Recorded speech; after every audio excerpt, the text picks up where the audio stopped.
اتنے کھانے بنے ہیں، اس چیز کو بھی بتانے کی ضرورت نہیں ہے. ٹھیک ہے، آپ دیکھیں حضرت یعقوب علیہ السلام کے 11 بیٹے تھے. ٹھیک ہے، جب انہوں نے ایک بستی میں داخل ہونا تھا تو حضرت یعقوب علیہ السلام نے کہا تھا کہ علیحدہ علیحدہ دروازے سے داخل ہونا، کہ اگر اکٹھے داخل ہوئے تو کہیں ان کو نظر بد نہ لگ جائے.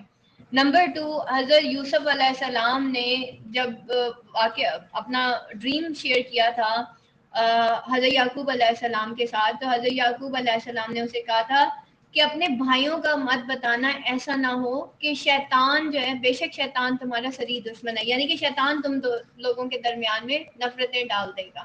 اور یہ جو نظر بد ہوتی ہے یہ اسی طرح ہوتی ہے، شیطان وسوسے ڈالتا ہے اور انسان کو حسد فیل ہوتا ہے، اور پھر وہ حاسد کی جو نظر ہوتی ہے ایکچولی وہ نظر بد ہوتی ہے.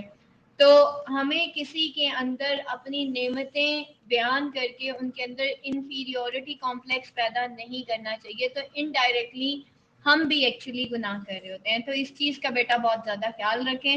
وآخر دعوانا ان الحمد للہ رب العالمین. سبحان ربک رب العزت عما یصفون وسلام علی المرسلین والحمد للہ رب العالمین. السلام علیکم ورحمۃ اللہ وبرکاتہ.